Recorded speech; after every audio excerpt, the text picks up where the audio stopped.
Good evening दोस्तों, आप सभी को एक बार फिर से प्राची क्लासेस में स्वागत करता हूँ। आज का मोटिवेशन लेकर कुछ आया हूँ कि घमंड न करना जिंदगी में तकदीर बदलती है। घमंड न करना जिंदगी में तकदीर बदलती है, वो आईना वही रहती है, तस्वीर बदलती है। तो चलिए अब हम लोग अपने सेशन की ओर। और जैसा कि आप लोग को पिछले क्लास में बताया था कि जो सेल बोला जाता है उसको साइटोलॉजी, स्टडी ऑफ सेल, तो साइटोलॉजी। नेक्स्ट आते हैं क्वेश्चन हम लोग कि बायोलॉजी। बायोलॉजी शब्द का प्रयोग सबसे पहले किस वैज्ञानिक ने किया था? सब बायोलॉजी शब्द का प्रयोग सबसे पहले किस वैज्ञानिक ने किया था? तो इसका आंसर हो जाएगा क्या? लैमार्क। क्या होगा? लैमार्क होगा। और एक वैज्ञानिक का नाम आता है और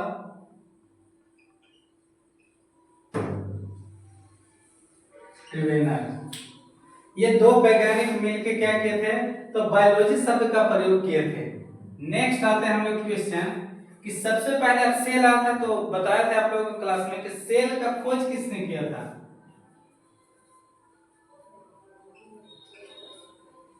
कोशिका का खोज सबसे पहले किस वैज्ञानिक ने किया था? कोशिका का खोज सबसे पहले किस वैज्ञानिक ने किया था? तो इसका आंसर क्या हो जाएगा? Robert Hooke. कोशिका का खोज सबसे पहले किस वैज्ञानिक ने किया था? तो रॉबर्ट हुक का नाम आता है। नेक्स्ट आते हैं हम लोग क्वेश्चन में कि जो मृत, अब ये जो कोशिका खोजे थे वो नेक्स्ट आते हैं क्वेश्चन कि मृत कोशिका का खोज कब और किसने किया था? तो इसका भी आंसर क्या हो जाएगा? इसका आंसर होगा क्या? Robert Hooke. और कब किए थे? तो 1665 ईस्वी में।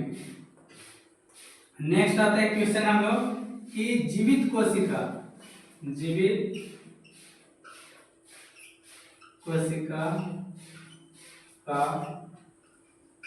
खोज किसने किया था? अब नेक्स्ट क्वेश्चन आते हैं कि जीवित कोशिका का खोज किसने किया था? तो इसका आंसर हो जाएगा एंटोनी वेन लुइनहोय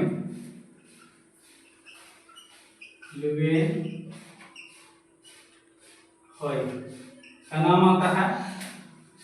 नेक्स्ट आते हैं हम लोग क्वेश्चन में अगला प्रश्न कि कोशिका का सिद्धांत किस वैज्ञानिक ने दिए थे? कोशिका का सिद्धांत किस वैज्ञानिक ने दिया था? तो वो हो जाएगा, इसका आंसर क्या होगा? स्लाइडेन और स्वान। इसका आंसर हो जाएगा स्लाइडेन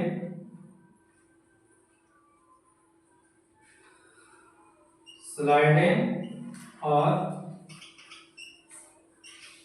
स्वान नामक वैज्ञानिक जो थे वो मिलकर क्या दिए थे? तो कोशिका सिद्धांत दिए थे। नेक्स्ट आता है हम लोग क्वेश्चन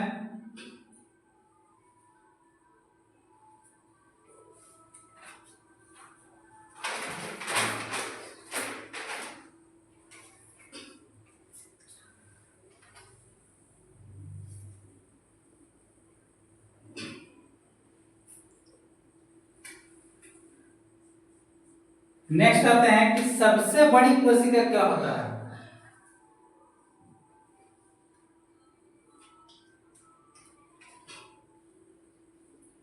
सबसे बड़ी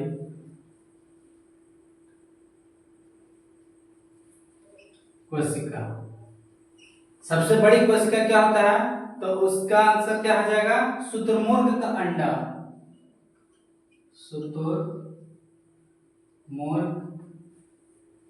का अंडा, ये हो गया।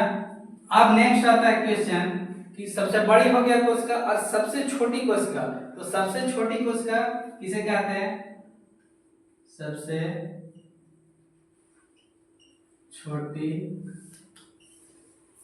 कोशिका, सबसे छोटी कोशिका क्या होगा, तो साइटोप्लाज्म, क्या होगा, साइटोप्लाज्म, साइटोप्लाज्म,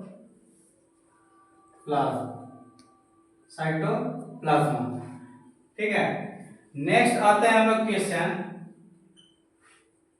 सबसे बड़ी कोशिका तो शुतुरमुर्ग का अंडा, सबसे सबसे बड़ी कोशिका तो शुतुरमुर्ग का अंडा, सबसे छोटी कोशिका तो साइटोप्लाज्मा। नेक्स्ट आता है, अब मानव में आते हैं कि मानव में भी हमारा शरीर भी जो बना वो सेल से बना है, तो सेल इसमें भी क्या होता है कि सबसे बड़ी कोशिका किसे बोला जाता है, मानव शरीर में, मानव शरीर में सबसे बड़ी कोशिका, मानव शरीर में सबसे बड़ी कोशिका किसे कहते हैं, तो इसका आंसर हो जाएगा क्या, अंडाणु, इसका आंसर क्या होगा, अंडाणु। नेक्स्ट आते हैं हम लोग क्वेश्चन की ओर कि मानव शरीर में सबसे बड़ी हो गया तो सबसे छोटी भी कोशिका हो गई इसमें, कि मानव शरीर में सबसे छोटी कोशिका, मानव शरीर में सबसे छोटी कोशिका क्या होती है, तो इसका नाम क्या होगा, शुक्राणु, आंसर इसका क्या होगा, शुक्राणु। नेक्स्ट आते हैं हम लोग क्वेश्चन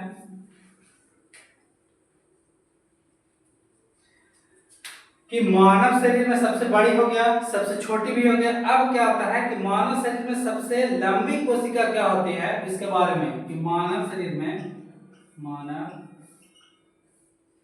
शरीर में सबसे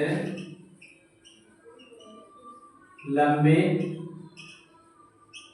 कोशिका, मानव शरीर में सबसे लंबी कोशिका किसे कहते हैं, तो वो होता है क्या, तंत्रिका तंत्र, क्या होता है, तंत्रिका तंत्र,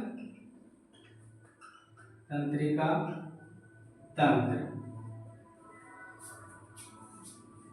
तंत्रिका तंत्र कहते हैं।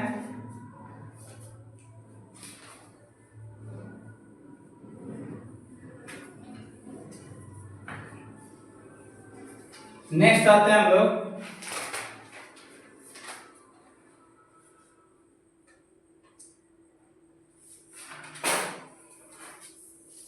इसको बोलते हैं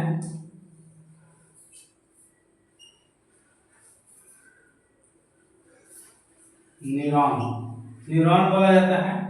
नेक्स्ट आते हैं कि माइटोकॉन्ड्रिया, माइटोकॉन्ड्रिया,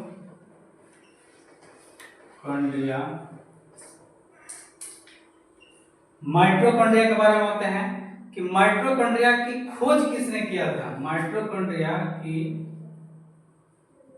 खोज किसने किया था, तो इसका आंसर हो जाएगा क्या, अल्टमैन, अल्टमैन, अल्टमैन ने इसका खोज किया था। नेक्स्ट आते हैं हम लोग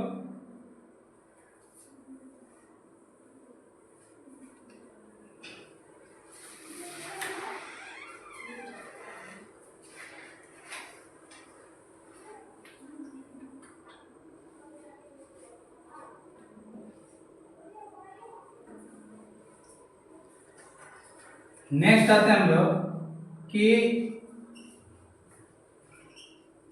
कोशिका के अंदर क्रेब्स साइकिल कहाँ चलता है। क्रेब्स साइकिल के बारे में बताया, जब माइटोकॉन्ड्रिया आप लोगों को पढ़ा रहे थे तो उसके बारे में बताए थे कि माइटोकॉन्ड्रिया के अंदर जो इंटरनल पार्ट होता है उसमें क्या होता है, क्रेब्स साइकिल चलता है।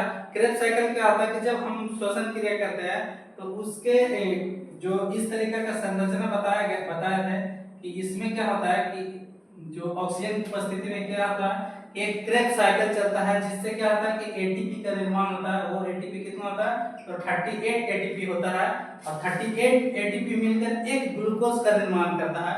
तो वही क्रेब्स साइकिल कहाँ चलता है, तो इसका आंसर क्या हो जाएगा, माइटोकॉन्ड्रिया। माइटोकॉन्ड्रिया इसका आंसर हो जाएगा। राइट आंसर इसका क्या होगा, माइटोकॉन्ड्रिया हो जाएगा। नेक्स्ट आते हैं हम लोग नेक्स्ट क्वेश्चन की ओर।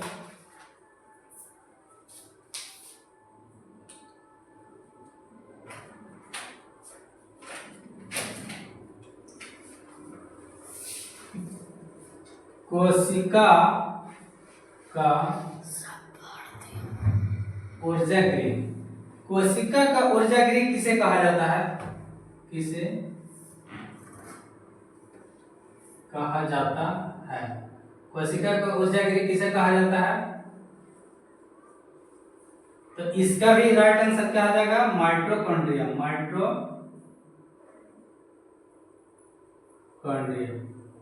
इसका भी राइट आंसर क्या हो जाएगा, माइटोकॉन्ड्रिया। नेक्स्ट आते हैं हम क्वेश्चन की ओर।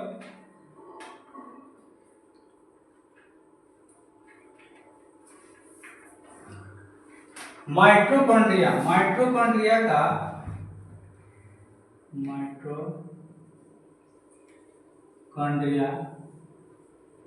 की आंतरिक दीवार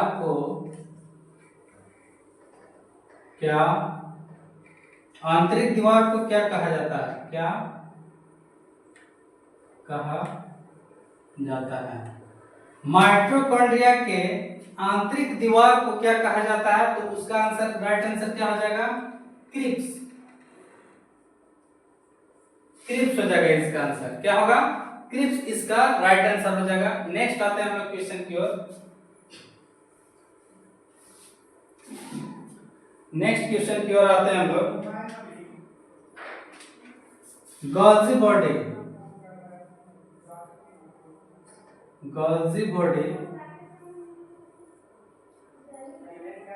की खोज किसने किया था, गोल्जी बॉडी का खोज किसने किया था, ये भी बताया था आप लोगों कि गोल्जी बॉडी का काम क्या होता है। जब सेल बता रहे थे उसमें क्या होता है कि गोल्जी बॉडी क्या करता है काम, उसके बारे में बताया था। तो इसका खोज जो है से गोल्जी बॉडी का खोज किसने किया था, कैमिलो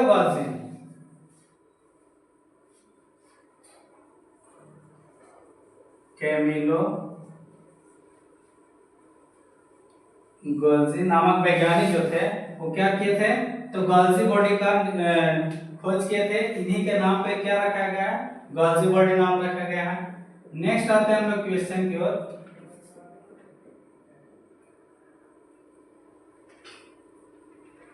कोशिका का झिल्ली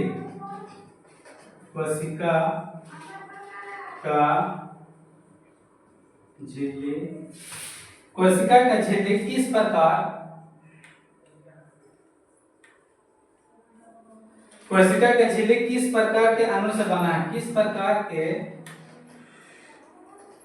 अणु से मिलकर बना है।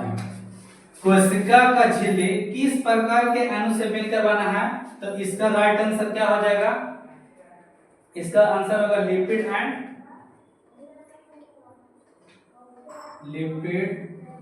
And protein. Lipid and protein. जब ऑप्शन में क्या रहेगा, लिपिड अगर दिया रहेगा और प्रोटीन भी दिया रहेगा तो सबसे पहले प्राइमरी किसको देंगे हम लोग, लिपिड को देंगे। अगर इसमें दोनों रहेगा, इसमें अगर बोलेगा आपको कि कोशिका झिल्ली का किस प्रकार के अणु से मिलकर बना है, अगर ये ऑप्शन में आपको दोनों मिलता है तब ये आंसर दोनों होगा। अगर मतलब लिपिड अलग दिया रहेगा, प्रोटीन अलग दिया रहेगा तो सबसे प्राइमरी हम क्या आंसर देंगे, तो लिपिड आंसर इसका होगा। नेक्स्ट आते हैं हम क्वेश्चन की ओर।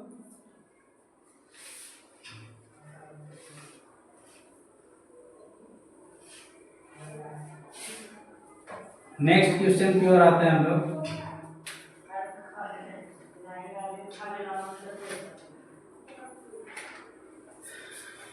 किस संरचना के द्वारा कोशिका को नियंत्रित किया जाता है? किस संरचना के द्वारा कोशिका को नियंत्रण किया जाता है? तो इसका आंसर क्या हो जाएगा, केंद्रक। केंद्रक इसका राइट आंसर हो जाएगा। नेक्स्ट आते हैं हम लोग नेक्स्ट क्वेश्चन की ओर। राइबोसोम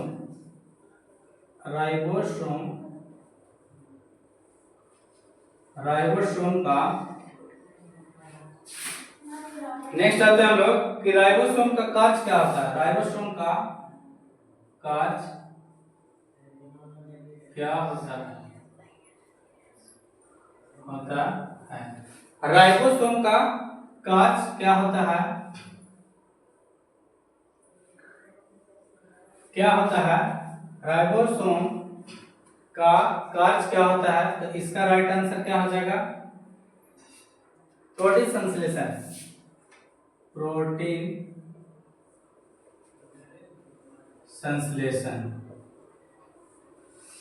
राइबोसोम का कार्य क्या होता है? प्रोटीन संश्लेषण करते हैं। और राइबोसोम जब बता रहे थे आप लोगों को, तो आप लोगों को भी पता होगा कि राइबोसोम जो क्या होता है, तो इसमें जब इंडोप्लाज्मिक रेटिकुलम क्या होता है कि दो भागों में बढ़ता है। इसमें क्या होता है, दो टाइप, एक होता है 70S और एक होता है 80S। और इसमें क्या होता है, 70S किससे बना रहता है, हमारा फैट से बना रहता है। और इसमें राइबोसोम पाया जाता है 80S में, जो क्या होता है, रफ सरफेस होता है। ये क्या होता है, रफ सरफेस। और इसमें क्या रहता है, तो 80S पाया जाता है। यहीं पे क्या करता है, तो प्रोटीन का निर्माण किया जाता है। तो आगे बताएंगे।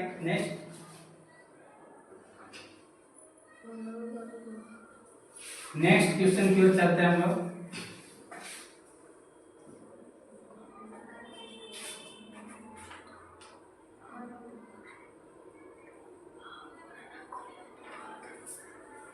कि प्रोकैरियोटिक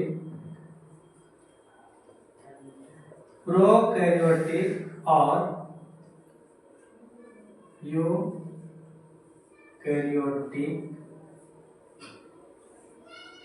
के बीच,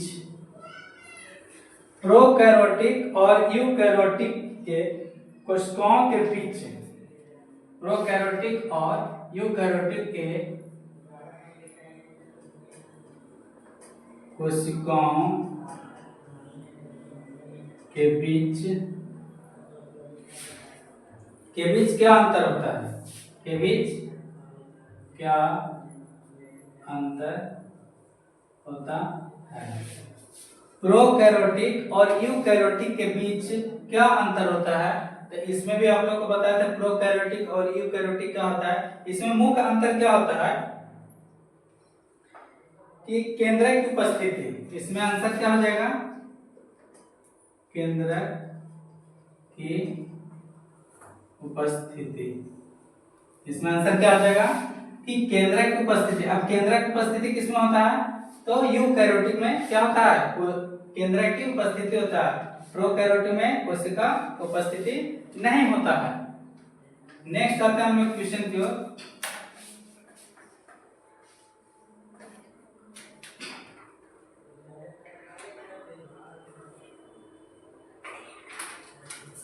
कि पौधे के कोशिका में क्लोरोप्लास्ट पौधे के कोशिका में क्लोरोप्लास्ट का कार्य क्या होता है? क्लोरोप्लास्ट का कार्य क्या होता है? पौधे के कोशिका में क्लोरोप्लास्ट का कार्य क्या होता है?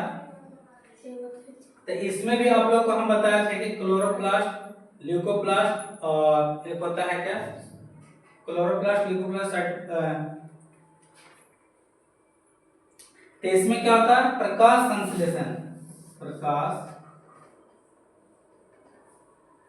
संश्लेषण ये क्या करता है?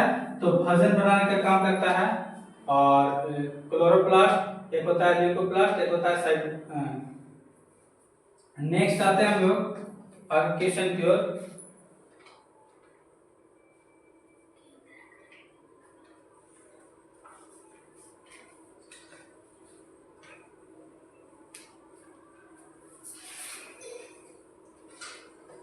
कौन सा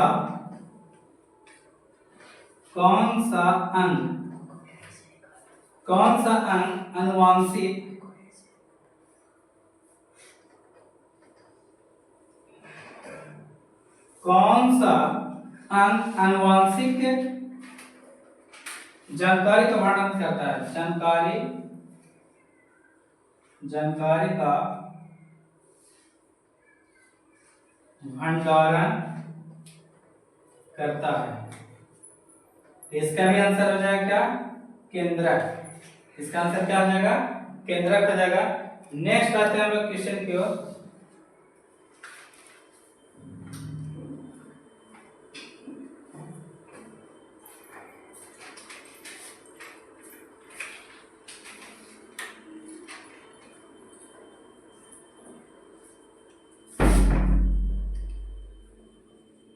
गॉल्जी यांत्रिक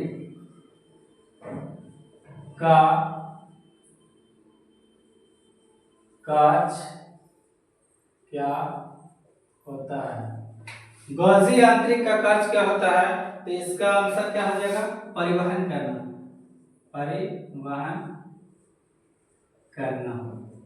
गॉल्जी यांत्रिक का कार्य क्या होता है? तो गॉल्जी बॉडी का आप लोग आगे करते हैं क्या कार्य होता है? तो इसका आंसर क्या हो जाएगा? परिवहन करना। नेक्स्ट आते हैं हम लोग क्वेश्चन की ओर।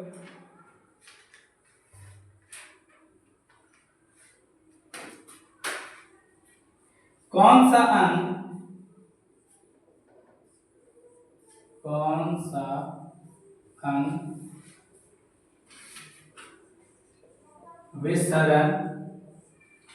विसरण और लिपिड कौन सा अंग विसरण और लिपिड मेटाबॉलिज्म क्या होता है?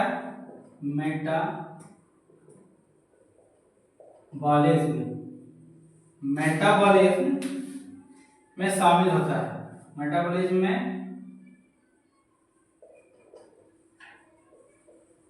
शामिल होता है।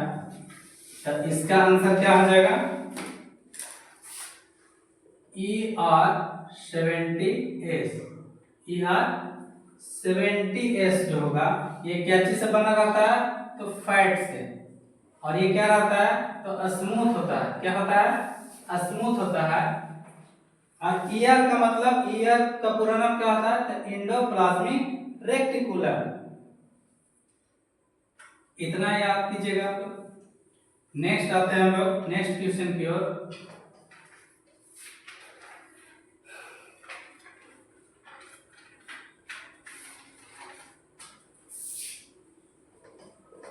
मानव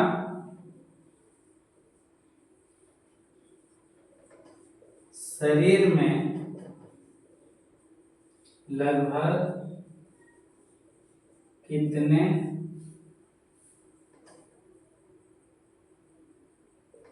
जीन पाए जाते हैं?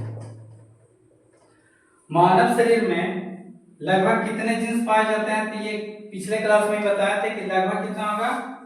20,000 जीन इसमें क्या होते हैं तो पाए जाते हैं। नेक्स्ट आता है हम लोग कि जीन की खोज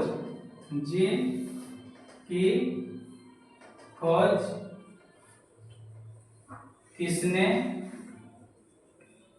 किया था? जीन का खोज किसने किया था? तो इसका आंसर क्या हो जाएगा? Right answer Johansson. इसका राइट आंसर क्या हो जाएगा? जोहानसन।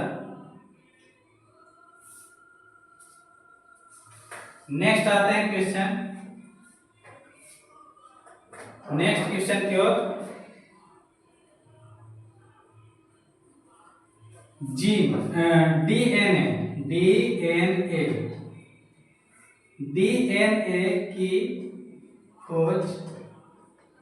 डीएनए की खोज किसने किया था? डीएनए की खोज किसने किया था? इसका आंसर हो जाएगा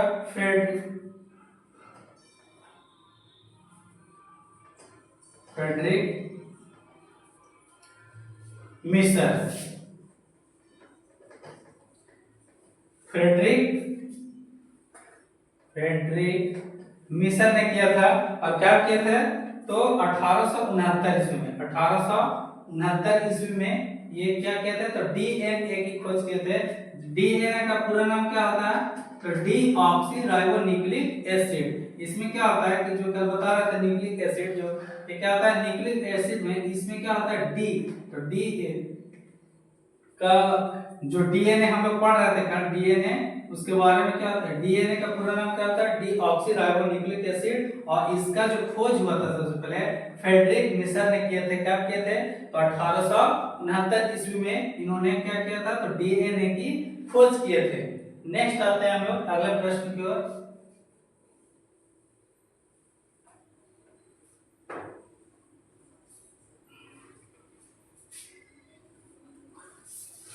डीएनए की संरचना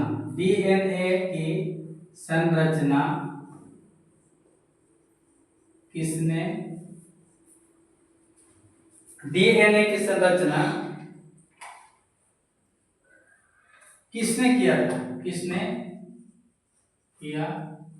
था? डीएनए की संरचना किसने किया था? तो वाटसन एंड क्रिक 1953 में वाटसन एंड क्रिक नामक वैज्ञानिक मिलकर क्या किए थे? तो डीएनए की संरचना को क्या किए थे? खोज किए थे कि डीएनए क्या होता है? इस प्रकार होता है। इस प्रकार कल ही पिछले क्लास में बताए थे कि डीएनए की संरचना किस प्रकार होता है। नेक्स्ट आते हैं हम लोग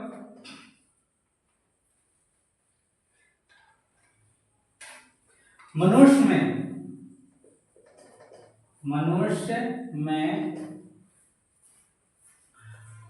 में गुणसूत्रों की संख्या कितनी होती है? मनुष्य में गुणसूत्रों की संख्या कितनी होती है? तो इसका राइट आंसर हो जाएगा 23 जोड़ी।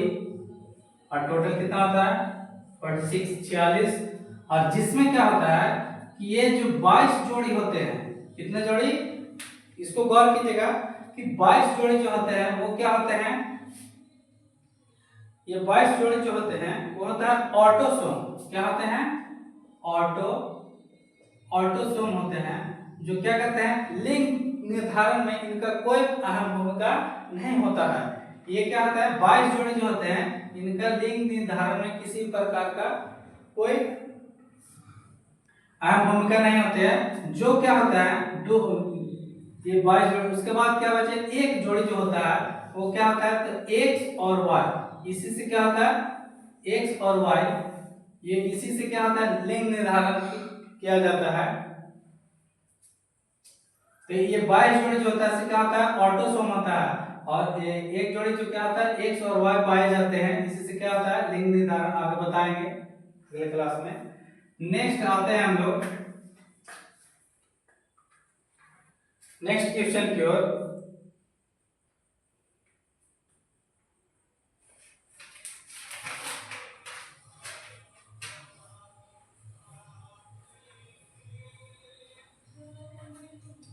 नेक्स्ट क्वेश्चन की ओर कि आरएनए का पूरा नाम क्या होता है? आरएनए का पूरा नाम क्या होता है? इसका आप लोग आंसर कमेंट बॉक्स में दीजिएगा। इसका आंसर आप लोग कमेंट बॉक्स में इसका आंसर आरएनए का पूरा नाम और आरएनए का खोज किसने किया था, आरएनए का खोज किसने किया था और कब किया था, इसका आंसर आप लोग बताएंगे कमेंट में करके। और आज का वीडियो कैसा लगा आप लोगों का, इसके बारे में बताइएगा। और इसमें कहीं पे त्रुटि होगा तो उसको भी कमेंट करके बताने की कोशिश कीजिएगा। तब तक के लिए आज का क्लास यहीं पे समाप्त करते हैं। धन्यवाद।